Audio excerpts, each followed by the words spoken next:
So there is a glitch right now in the proving grounds, and of course I gotta show y'all what's up with that. Now let me explain to y'all pretty much what's going on. So you can pretty much play a proving grounds game, lose, and still keep your rank and your rep after losing the game, and it will not decrease. So if you go to the leaderboards right now, you take a look. There are players in the top 5 and the top 10 without as many wins, without as good of a win percentage as a lot of other players that are ahead of them because they've been doing this method. Now I'm gonna explain to y'all how this is gonna work for the rest of us, because I know a lot of people, a lot of us don't really care about getting to the top 100 or the top 10 because a lot of us simply don't have that much time, or we just don't play the game that much. You know what I'm saying? But there are some benefits to doing this for us as well if you want to get some extra rep, if you want to level up in the tiers and not lose progress.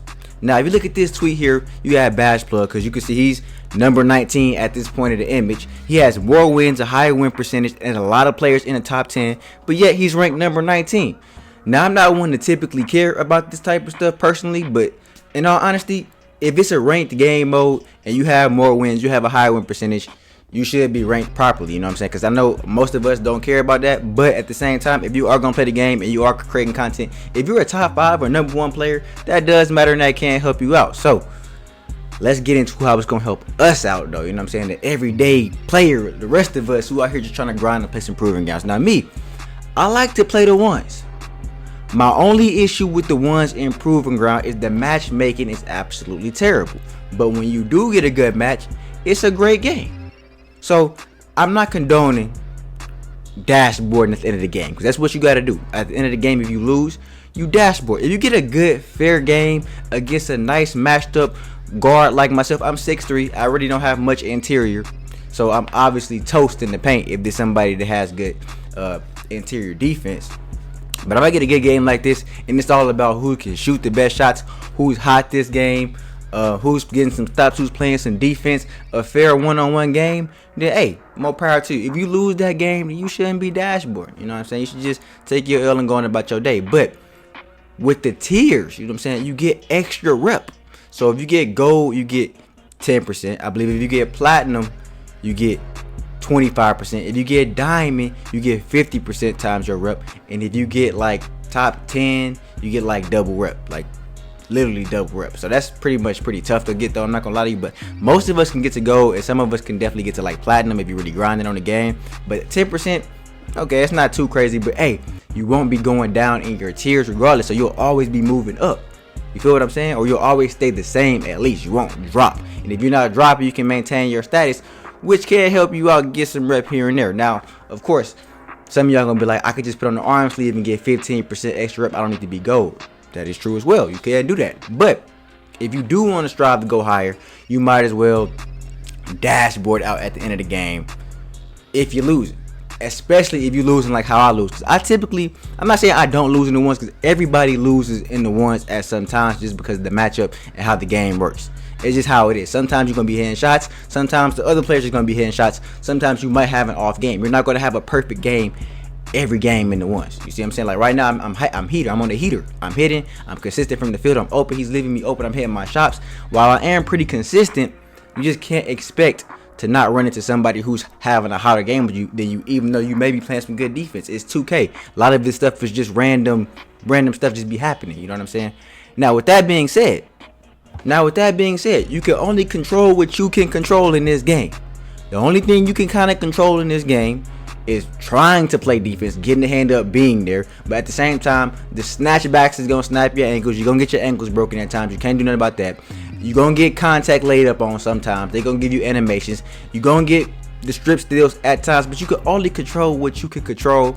And I feel like if you are at a guard in the ones, you are at a complete disadvantage as soon as you go up against somebody that's bigger than you, especially if they have post scoring and side scoring abilities. Simply because as a guard on this game, even though you're supposed to be faster than these bigger guards, their lateral quickness and the way they can cover ground and block you from getting to the lane and making it difficult for you to get around them makes it tough to get to the basket. So you have to, a lot of time, you have to take good threes. Now I say good threes because they'll leave you open a lot of the times, which I'll show y'all. But simply like this, you'll leave open, you hit the three, but sometimes they just make you miss.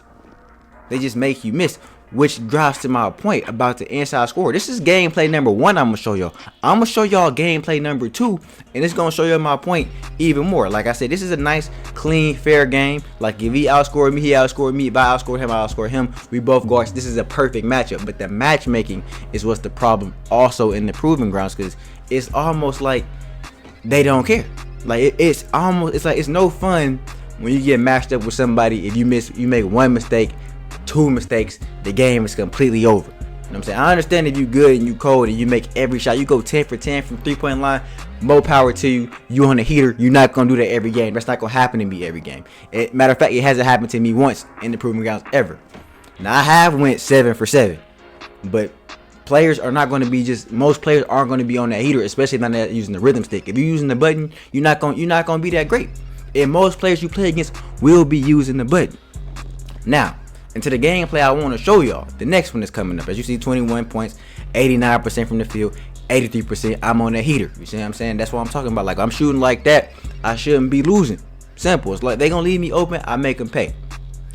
But the problem, the gameplay that I'm showing y'all right here, okay, I'm on my 6'3", inside out ISO specialist. I'm going against a 6'10" small forward, 93 driving duck. Really no post offense, really. You know what I'm saying?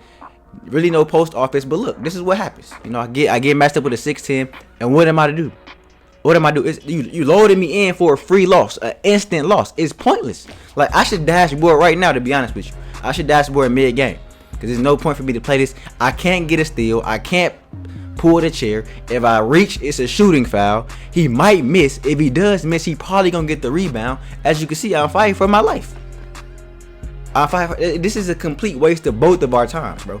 But and like, I do have a problem with people who do come out here just for the ones, just to dominate on post scores, especially if they don't play like that in 5s or 3s or any other game mode. If you come out here on the ones and you just simply paint mash, I mean, what's the point of that, bro? Like, if you just, I mean, I get some of y'all might be trying to get rep, but if you just simply paint mash on guards, if you a center, that's one thing. You go against other centers and forwards, that's one thing. But on guards is crazy, bro. I've been out here with against other point guards who be like 6'6", 6'5". They'll have the highest post offense on the game. They'll have rebound, strictly to come in here in this one game mode and do this to me. Now I'm gonna give this one a break because he is 6'10". That's 2K for matching me up. And if you 6'10", you're supposed to do this to little guards. That's simple as that. I'm wholeheartedly believe you're supposed to be punishing me in the paint. But at the same time, they're not even giving me a chance to get a steal or anything. I just got killed the whole game. I get a 3-pointer if I miss, the game's over. You see what I'm saying? But anyways, man, dashboard.